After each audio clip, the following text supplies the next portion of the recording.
life is no thrill. It's worse than nil.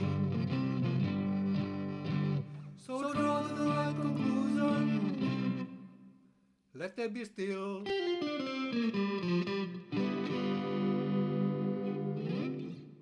Welcome to episode number 93 of the Exploring Antinatalism Podcast, a podcast showcasing the wide range of perspectives and ideas throughout antinatalism as it exists today. Through interviews with antinatalists and non-antinatalist thinkers and creators of all kinds, now running 5 years strong. I'm your host, Amanda Sukenick, and today I'm speaking with the author of The Battle for Compassion, Ethics in an Apathetic Universe, and The Tango of Ethics, Intuition, Rationality, and the Prevention of Suffering, who is also the founder of OPIS, which stands for the Organization for the Prevention of Intense Suffering, with their new initiative, the OPIS Suffering Survey. Jonathan Leighton. Jonathan, welcome to the Exploring Antinatalism Podcast. It's an honor to have you on the show today. Hi, Amanda, and I really appreciate you inviting me. Great to be here. It's great to have you. So, Jonathan, I'll just quickly inform our audience that today's episode will likely be a fairly short one, because today we're discussing the OPIS Suffering Survey, a fascinating initiative by OPIS and one that I believe will be of great interest not only to antinatalists, but to anybody concerned with suffering-focused ethics. OPIS, of course, stands for the Organization for the Prevention of Intense Suffering, and Jonathan here is, of course, the founder of OPIS. But Jonathan, you are involved in so many fascinating projects, and I truly believe that you and I have so much to talk about. And that's why, though today's episode may be brief, we will absolutely be doing a second episode together, likely early next year, I think, in which we will finally get a chance to speak in depth about all that you do, your books, most especially The Tango of Ethics, which I highly recommend to everyone out there. The link to where to get it will be below. But for now, let's start out with just some basics. Who is Jonathan Leighton, and what is OPIS? Can you tell us a little bit about the history of the organization and what its goals are? Okay. Maybe just to give a little bit of sort of background about myself. I'm a scientist actually by training, and one of the reasons I went into science was because I wanted to have some sort of impact in the world. I didn't know if I thought of it so much in terms of suffering at the time, but definitely I wanted to contribute to medical research. And I think for a number of reasons, I found myself less interested than I was initially in actual lab work and trying to do experiments, and the experiments not working and spending many nights in the lab. And I think over time, I decided that was not really where my passion was. And I became more interested in exploring the big picture, and I guess part of that was about an exploration of the reality of suffering in the world, which is something which has really obsessed me to some extent for a long time. And after I wrote my first book, I decided I wanted to put the ideas into practice. As much as I love writing, and it can be. I'm sort of passionate about exploring ideas and thinking about them and trying to express them in a way that is most easily to communicate. But I thought it would be a good idea to try to set up an organization that would try to promote the ideas in very concrete ways. And so in 2016, which is about 8 years ago, I with the support of some colleagues who with similar ethical views to mine, I set up OPIS with headquarters in Switzerland as a Swiss nonprofit association. Incredible. Yeah, I mean, you've had a fascinating history, and your build up to that concern for ethics and how that's actualized and propelled the rest of your endeavors is really fascinating, and I can't wait to get into that fully with you next time around. Just because this is the Exploring Antinatalism podcast, after all, would you mind telling me, why you are or are not an antinatalist? Yeah. So I think my answer is going to be a little bit more nuanced than a simple yes or no. And there are a couple of reasons for that. I mean, one is that I think I'm a little bit wary of labels because people have a lot of associations with labels, and if you use a certain label, people might associate a whole bunch of other beliefs and behaviors with that label that are not that you don't actually that are not really you don't identify with.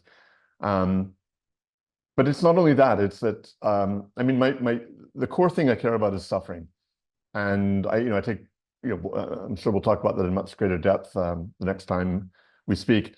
But I take a very strong view on the importance of preventing suffering and the idea that that you can't compensate for extreme suffering just by having more happy people in the world.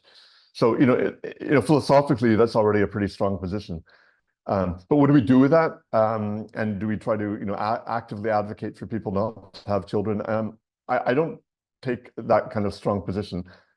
My position's evolved a little bit since my first book. My first book, I thought of that being sort of something worthwhile. The governments should perhaps support the idea of people having children, even if it wasn't so important. My views have evolved quite a bit. I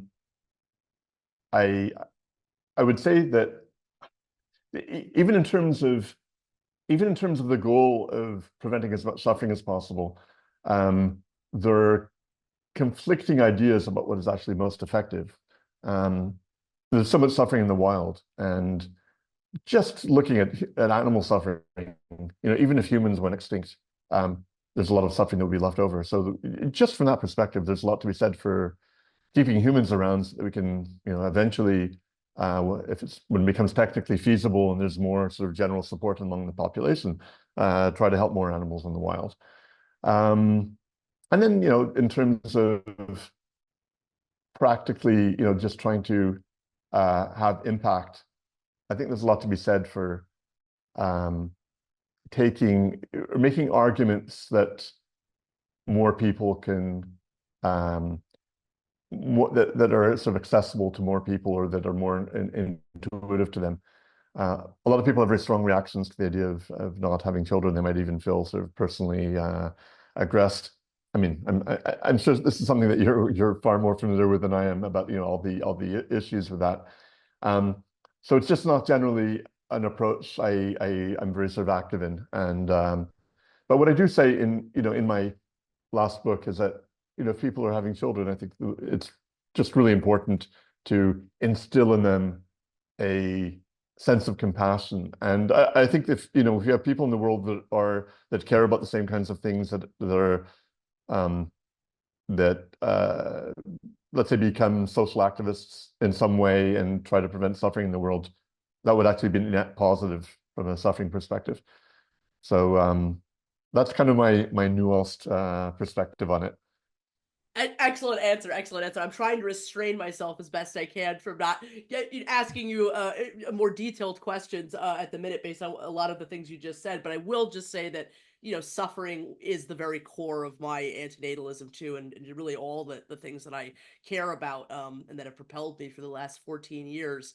And I felt when I discovered antinatalism, I felt like I had found that thing that finally addressed it in the correct way, or that thing that I've been looking for. But it sounds, based on some of what you said, that we have a lot to talk about in terms of sentiocentric antinatalism, my favorite subject. So I look forward to getting into all of that with you. Moving on to a little bit about the survey, though, now. So what is the OPIS Suffering Survey? Okay. So just to give a little bit of background, we've had the idea, my colleagues and myself, for going back actually quite a few years, that it would be great to have a sort of an overview of all the suffering going on the planet, and maybe sort of hypothetically even beyond. And this is a project that's sort of been on the drawing board for a while, and we had some false starts where we tried to gather the data and we just didn't have the resources to do it. And since last year, I've had more of a team of volunteers working together with me on different projects, and it seemed like it was now time that we could really get into this.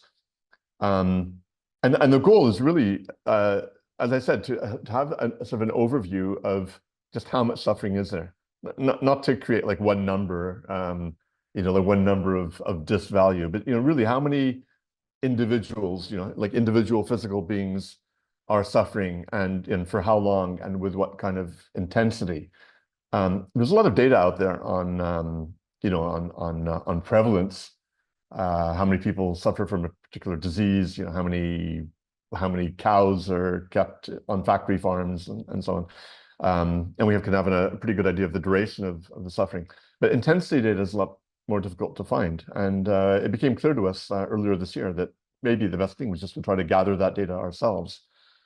And that led to the birth of this survey, which is really meant to just go out and ask people with different life conditions, how much have you suffered? Let's say in any 1 year period, in a typical 1 year period, what was the total amount of time that you suffered at various intensities, from 4 to 10, which would be from moderate and up, from 7 out of 10 to 10, which would be just severe suffering, and then really the worst suffering, 9 to 10 out of 10, which would be extreme or unbearable suffering.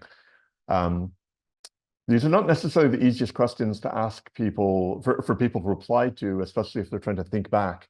I think it's a very difficult exercise. But unless you do a very sort of extensive kind of survey where people are responding in the moment, what are they actually, how are they, what is the suffering or the level of suffering that they're experiencing in one particular moment? Unless you do that and you have the resources to do that, you sort of have to rely on people's giving their own estimate for the past. But that's basically what we're doing. We spent some time trying to tweak the questions so that they would be as meaningful and as clear as possible. And we felt we were ready a couple of weeks ago, so we decided to launch it. And we've been, for the most part, using our networks, posting in different places on Facebook and LinkedIn and by email, and we're trying to elicit really as many responses as possible, because we want the data to be statistically significant. And what that means is that for any one condition, we would ideally like to get from 50 to 100 responses. But that's a lot. We have more than 100 conditions in the survey, and to reach, let's say, 10,000 respondents is pretty ambitious. And right now, after a couple of weeks, we've reached nearly 200 respondents, and we're definitely hoping to get much more. And so we're spending more time trying to target different patient groups, and which will help us target very specific conditions, which we've already been doing, because I'm close. I have close contacts with, let's say, the cluster headache community and people with trigeminal neuralgia. But we really want to get an overview of a wide range of conditions. So we're looking to see how we can get the survey in front of as many people as possible. Brilliant, absolutely brilliant. Well, I mean, I really think this is an incredibly important initiative, and I so hope that this interview today will cause people to fill out a great number of more people to fill out the survey. But that's excellent to hear that so many have already filled it out. One of the I really do want to say that I was impressed by the challenge of trying to pinpoint that question of intensity. I struggled with that myself. So of course I have filled the survey out myself. And one of the things that I found to be the most interesting was that the survey focused on personal suffering as opposed to what I would call universal suffering. And I sort of wonder slightly if I may have ultimately answered some of the questions wrong towards that end. Though I certainly have had my individual sufferings. I've been pretty lucky so far in my own personal life. I haven't experienced anywhere near the intensity of suffering or the conditions that would make up some of the worst sufferings on Earth. I hope never to, but I've been quite lucky. But it is that very knowledge that there is that intense suffering out there in the world, that, you know, that right now, as we speak, there are untold numbers of animals and human beings suffering in ways big and small at all levels of intensity, that I would say have caused me to suffer like the most in my life. Like, that Yeah. pain is what has propelled me to be a vegan, to be an antinatalist, to be a right to die activist. So should people be encouraged or not to answer with those types of sentiments? You know, what should Yeah. one keep the answers to about one's own life, Yeah. or can that universal suffering be something that's addressed? Is that something you're looking for or not? Potentially both, but I mean, let me give a clearer answer. What we're really trying to get at is people's own actual experience of suffering. We want to understand the what it feels like as a subject of suffering. Now, that can include a lot of different things. And initially, you know, we were more focused on things like various physical conditions, diseases, or things like, you know, being physically abused or raped, or you know, various ways in which people are victims of violence. And then we expanded it a bit more, and you know, with the input from others. And I mean, so we already had, I think we had depression in there as a source of psychological suffering, but with the input of one person in particular, who Marcin, who runs the Far Out initiative, or is the executive director of the Far Out initiative, and he was really excited about the survey, and he saw the potential for it to be used to answer a lot of other questions, which are probably beyond the scope of this particular survey.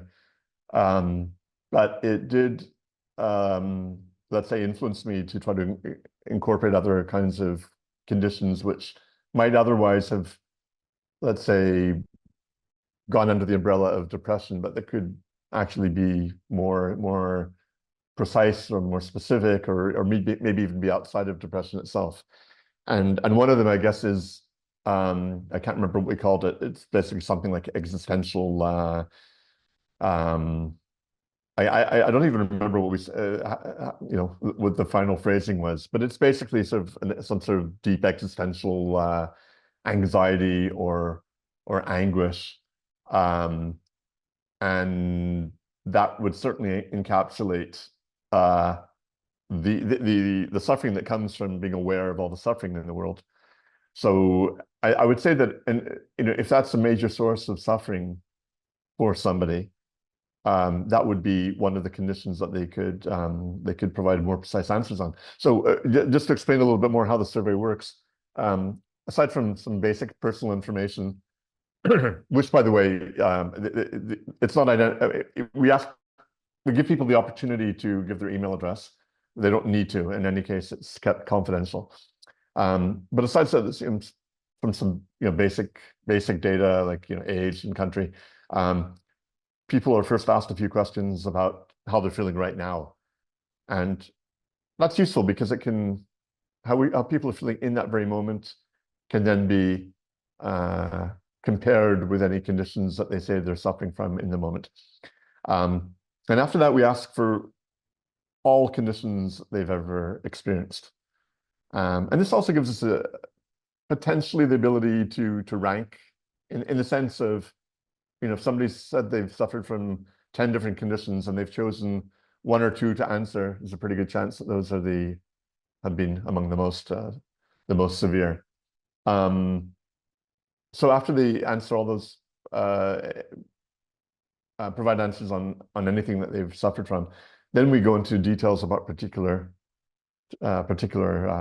conditions, and people can choose just to answer about one. Maybe it's something that they're experiencing at the moment or in the past, and then they can offer answers on a second and even a third.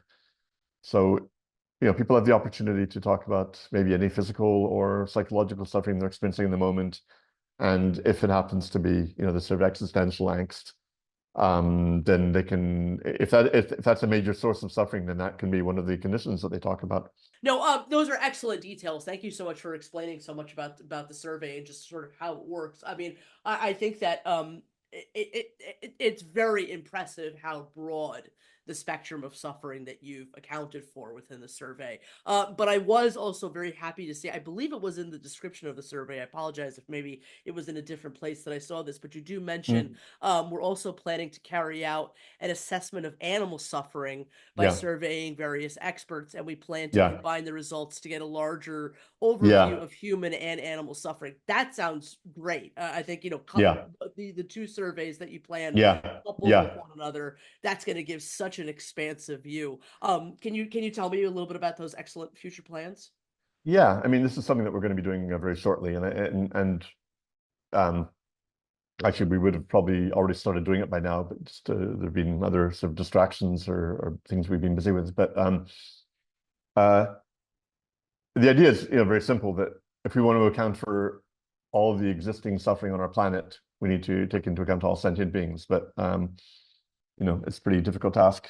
Dogs and crabs to answer surveys. So we have to do the next best thing, which is to ask people who are experts in some way, who've thought about these questions, maybe philosophically or by actually studying animal behavior, and for them to give their estimates. So we're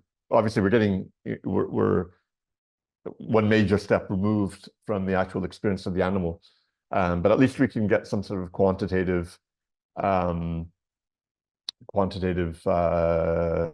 assessments in terms of the numbers that people give, and we're hoping that will be meaningful. There are dozens of people that we can potentially ask, and I expect we'll get a good response rate because people are so passionate about it.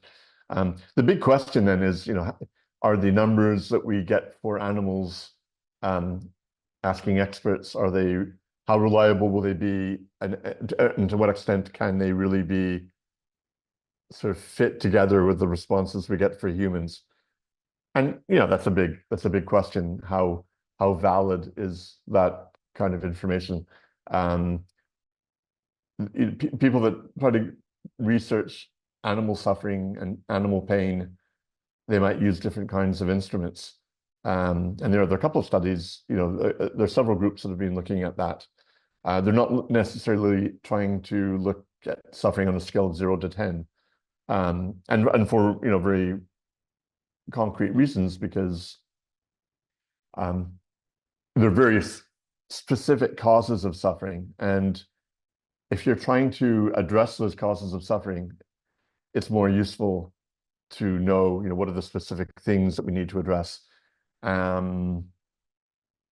So, there are other groups that are maybe coming up from a different angle. Like if you're looking at an animal on a factory farm, what is causing it suffering? Is it, and how much distress do they feel, if they're unable to turn around, or if they are unable to socialize? I mean, these are all obviously, major components. So it's great that research is being done. On the other hand, from an ethical perspective that just wants to think in terms of disvalue, or maybe more precisely the urgency for that state to be relieved, which I would argue in principle, and I might be wrong, but I would argue in principle that we might be able to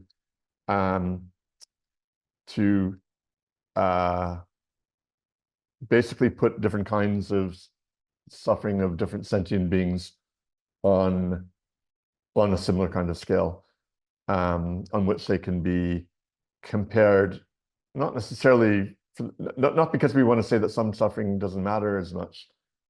I would put it the other way around, to make sure that we don't lose sight of the suffering that is really most intense. And I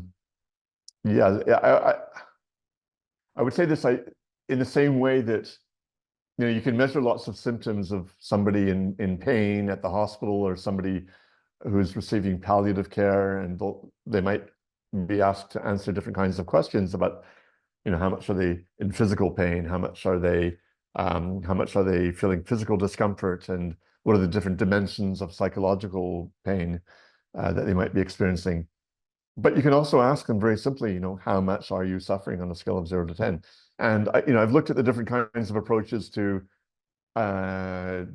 studying suffering, and this is one that actually makes a lot of sense to me. When it all comes down to it, how intense is that state that you want to be rid of? And in the same way that this reasoning makes sense when applied to humans, in theory, it should make sense if we apply it to animals, even though they might function somewhat differently than we do because they're not able to, in different ways. They can't think about their suffering, and that can mean that maybe they're not able to reduce it by taking sort of measures to distance themselves from the suffering. On the other hand, maybe they don't suffer as much because they don't intellectualize it as much. I mean, that's sort of a big question mark, is what is it like to be an animal that's suffering, and how does that compare with human suffering? But, I would say that more or less, this basic idea of suffering an adverse experience and wanting to be rid of it, and having this intense desire to be rid of it, that's a pretty good sort of basis for cross-species comparison. There, Yes. that was a bit of a mouthful. No, that was phenomenal. Thank you. I mean, it brings up so many questions that, again, I'm restraining myself from getting too deep into it. But I mean, I think that in the this massive spectrum of this inquiry that you're doing, across species lines, it of course you're trying to assess these intense sufferings, but I think in effect you're also, you I suspect anyway, you will be acquiring all this data about not only the tens but the ones. I mean, the tens are what we most want to prevent, but the one is not good either. I mean, the pinpricks are not a great state of being either. Okay, well, so to be honest, within the survey, we give people the opportunity to say, where they are on a scale of 0 to 10 in terms of their suffering in that moment. But when we look at suffering over a longer duration, we didn't specifically ask for duration of suffering less than 4. And I mean, we could probably probably, if we know that how long people generally have a certain condition, we could probably just calculate how much of that time was spent at a lower degree just by subtracting out everything that was above 4 and up. But this is an interesting question. Yes, of course, all suffering matters. We have a particular interest in looking at the degree of suffering at a more intense level. Although 4 out of 10 is moderate suffering, it's not severe suffering. Below 4, it probably won't be affecting people's quality of life as much. Well, that's sort of by definition. If it's less than 4, it won't be as severe.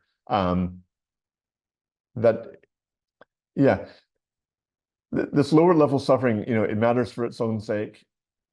It also matters, I would say, politically, because even people who are not suffering extremely, people who are suffering a lot of frustration, they want their suffering looked at too, which is understandable. And we can't make changes in society unless we are prepared to address everyone's suffering, even if sudden suffering isn't as intense or extreme. But in this survey, we're not looking as much at the lower end of the scale. I suppose we could have put in an additional question to look at lower levels of. I mean, we're also trying to reduce the number of questions, and we thought we would get enough information with the questions that we've decided to use. But I wonder if some of your the responses that you will get in terms of some conditions will give a window of sorts into a kind of optimism bias, because of course, like, people might be suffering at a 2 or a 3 now, but those conditions are progressive and we all die. So it's like Right. that what's a 2 now could easily be a 10 later. And in Yeah. some respects, and in some conditions, it's an inevitability that it will reach a 10. Yeah. And that could account for all kinds of sufferings, You're absolutely right. societal or You're absolutely right. And the problem here is that I mean, we don't want people to guess, at least in terms, but for the experts on animal suffering, there's no real you can't get around just trying to estimate. But for actual humans, we want them to give their best estimate of what they've actually experienced, rather than try to predict in the future. So ideally, we would want to have a good sample of people also in end of life situations, which is difficult because people that are, well, just in general, people that are really in the throes of suffering are probably less inclined to fill out surveys. Although there were a few people with at least 1 or 2 people with cluster headaches who might have been experiencing a cluster attack while they were filling out the survey, because their physical pain was 9 out of 10, and they said they were suffering at this very moment. But yes, it would be useful to have people who are, let's say, older, or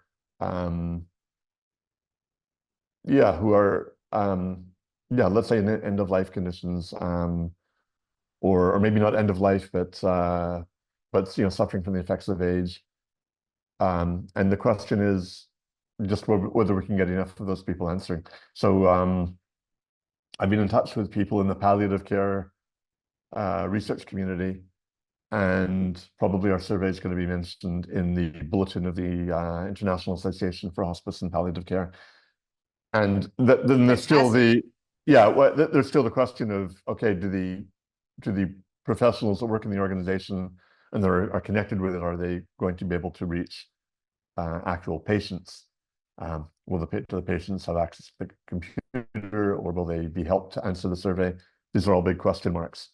So there will certainly be lots of gaps in the data we get. We'll get more from some patient groups or people with certain life conditions than others. It's we don't have the resources to make it entirely comprehensive across all sort of life conditions, but we're doing the best that we can.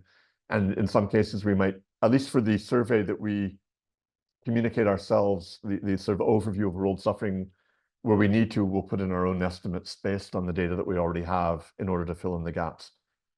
Brilliant, absolutely brilliant. I mean, I love it for all the questions that it asks, but also all of the questions that it sort of come up, as you develop it and as you receive data. If I may ask, how do you feel the survey or OPIS in general might be of great interest specifically to anti-natalists? I know that might be a bit of a difficult question to answer, but I'd love to know your thoughts. Well, as you said before, I mean, I think we're all ultimately, what we're concerned about is suffering, and that is the reason why people adhere to the anti-natalist anti-natalism movement, whether one is an anti-natalist or not. I think we all care about doing whatever we can to prevent suffering, and so the kinds of things that we're doing are ultimately aimed at promoting the ethic of non-suffering, the idea that this should be a top priority of our society. And I just use the word should, which wouldn't be a problem maybe in this episode, but if we were talking about my book, I would probably be more wary of using the word should, because I just I tend not to take a moral realist standpoint. But okay. If I wanted to rephrase it in a different way, I would just say that there's an inherent urgency about suffering, that there's an inherent call to action to do something about it, and we would like people in positions of influence in politics, within government, policymakers, political parties, various organizations, and influencers to acknowledge the reality of suffering in the world, and to, well, first of all, to promote changes in policy or new policies that can better address sources of suffering. And it goes beyond that also, you know, how do we listen to needs more effectively as a society? I mean, listening to needs is essentially addressing suffering, because you know, this is where it's really interesting what you said before about you know, what about even pinpricks? Okay, pinpricks is probably that's one of the more trivial forms of suffering, but there's a lot of people might have low intensity suffering that is still very present in their lives, and you know, can become a sort of an ever-present factor, and addressing that kind of suffering, you know, whether it's at high intensity or not, is also important for a more harmonious, cohesive society that and not just at the nation state level, but globally. So, and then there's a lot of future suffering, huge amounts that could be averted by this type of approach to trying to acknowledge and address the suffering of others.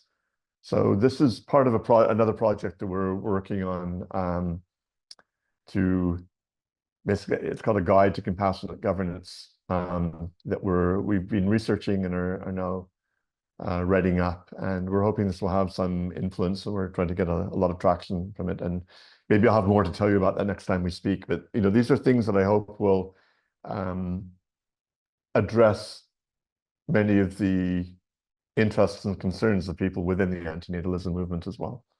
That sounds amazing. All that sounds amazing. I just want to say briefly that, you know, in your future assessments on a more sentiocentric level, yeah, I think keeping in mind that maybe the 1 to 4 side of the spectrum, the pinpricks, I mean, might have more intensity and meaning for some species than it necessarily does for us. I don't know. I mean, just accounting for that difference in understanding between species lines. I mean, you know, a 1 to a 4 to some species might be might be perceived at a much greater level of intensity than it would be for us. But I don't know. That's just a question.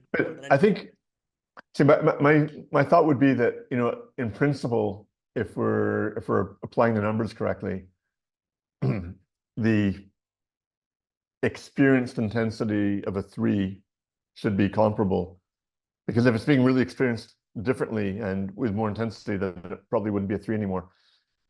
Whereas with pain, that might be a different issue. How people react to physical pain can vary a lot. Yeah. You know, whether it becomes all-consuming, or whether, you know, somebody can do meditation, or maybe take some psychedelics that allow them to deal with the pain more effectively, which is, you know, definitely an approach that some people take. So there is that, you know, even though pain and suffering will certainly correlate, and, you know, it's hard to be, I find it difficult to imagine somebody being in 10 out of 10 pain and not be very close to 10 out of 10 suffering. But there is a distinction. There is a distinction, and people are able to deal with pain to very different degrees, and I get the sense that maybe that's more where you're coming from, that, you know, an animal might be in severe pain, but just sort of somehow accept it and maybe not think about it in the same way that humans do. And we don't know, but I could well imagine that the correlation between physical pain and actual suffering might be different in non-human animals compared to animals. And I guess,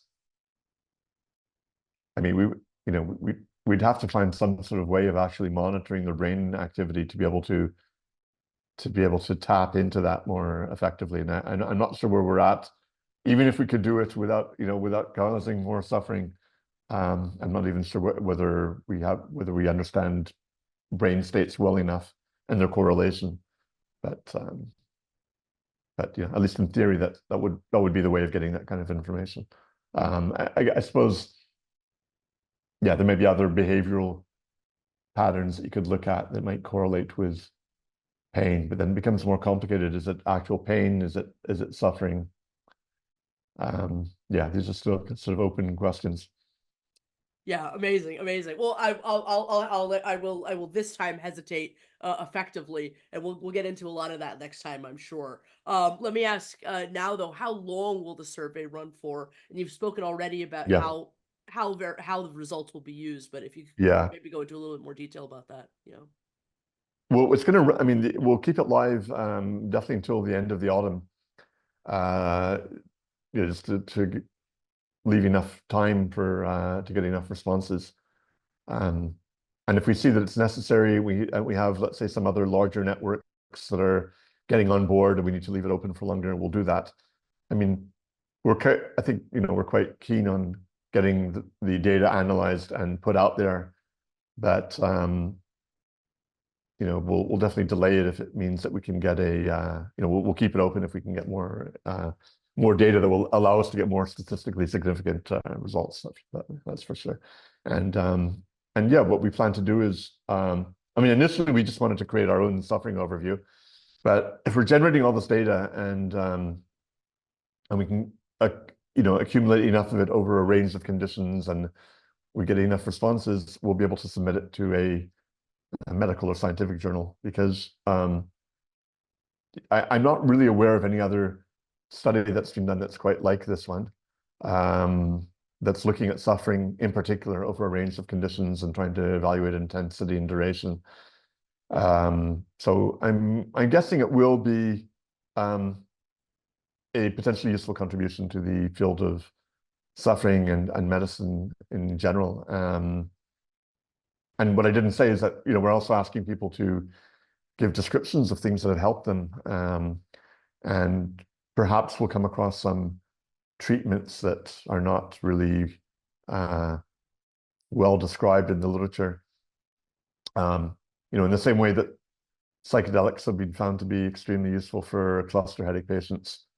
I don't know if there's some other treatments out there that are actually very effective and have only been described anecdotally, and perhaps our survey will pick up some of those, but there's no guarantee, but there's at least that possibility. Yeah, absolutely. Amazing. Well, I highly encourage everybody to go fill it out. The link to it will be the first one that everybody will see below. Other than filling it out and other than sharing it around, is there anything else that people can do to help the effort and to help, OPIS more broadly? I would just say, if people want to talk about what we're doing, they want to explore what we're doing on our website, and that's welcome. I mean, if anybody has a rich uncle somewhere who is just kind of loaded with cash and just has no idea what charity to support, we're very happy to be kept in mind, because to be serious, it hasn't been so easy to get funding for what we're doing. We do get we get some regular donations. We had a small chunk of funding last year that we've been able to use to work on the guide to compassionate governance. But let's say within the effective altruism movement that we're very close to, there doesn't seem we don't seem to fall into any clearly described category that let's say the average EA donor is interested in. So it hasn't been the easiest thing so far to get significant funding. So I would just put it out there that that we are, let's say, in some ways funding constrained, even though we're trying to do as much as we can with the funding available, because we're passionate about what we're doing. But yeah, that's definitely one way that we can use support. I would also say that if somebody has some particularly good skills, especially as we go more into campaigning and getting the ideas out there, if there are people that have some time available and these kinds of skills and would like to work with us as a volunteer, we're also open. We're very grateful for the people who've been volunteering for us in the past and presently, and much of what we're doing is thanks to their contribution. Excellent. All that sounds great. Yeah, there needs to be more funding for suffering research and suffering focused ethics in general. And it's really quite disheartening that these efforts are not as fully funded as they should be. So I mean, does Opus have like a Patreon or anything like that I could link to below?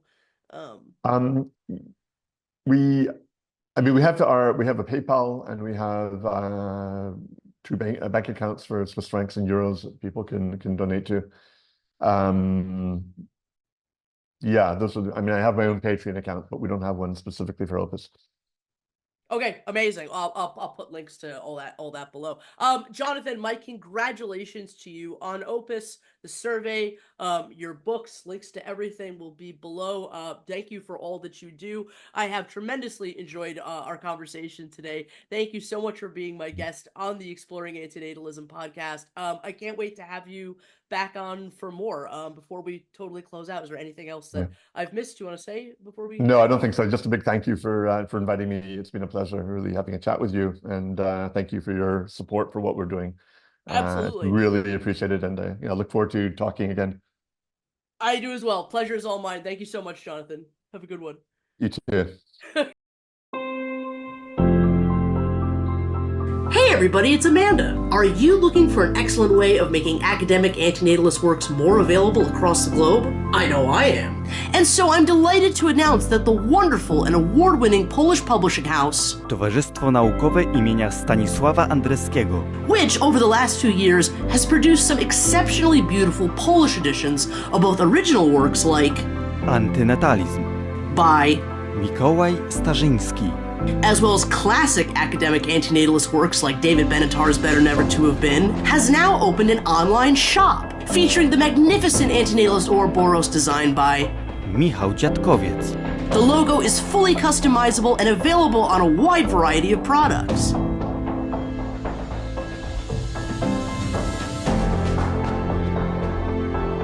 Proceeds from all sales at the shop go directly towards the translation, production, and publication of more Polish editions by Towarzystwo Naukowe imienia Stanisława Andreskiego. What a perfect way for the antinatalist community to help assist an amazing company doing such important work, making more antinatalist academic works more widely available. Link below. Towarzystwo Naukowe imienia Stanisława Andreskiego. Thank you for listening to the Exploring Antinatalism Podcast. Please follow the podcast on Facebook, Twitter, Instagram, and YouTube. Exploring Antinatalism can also be heard on Google Podcasts, Apple Podcasts, Buzzsprout, Stitcher, SoundCloud, Amazon.com, and so many other platforms. You can email me at exploringantinatalism@gmail.com. Website designed by Visions Noirs. Please follow him at www.bionoir.com and follow him on Instagram. Logo art by Life Sucks. Please subscribe to him on YouTube and check out his shop on Etsy at www.etsy.com/shop/LifeSucksPublishing. Music by Mati Hairi. You can hear the whole song, Life is a Sexually Transmitted Disease with a Mortality Rate of 100%, by following the link in the description. And make sure to also read his academic paper which inspired the song, If You Must Give Them a Gift, Then Give Them the Gift of Non-Existence, in the Cambridge Quarterly of Healthcare Ethics on cambridge.org. Links below. All the best, and bye for now. Life is no thrill compared to nil. Life is no thrill, it's worse than nil. So draw the right conclusion, let them be still.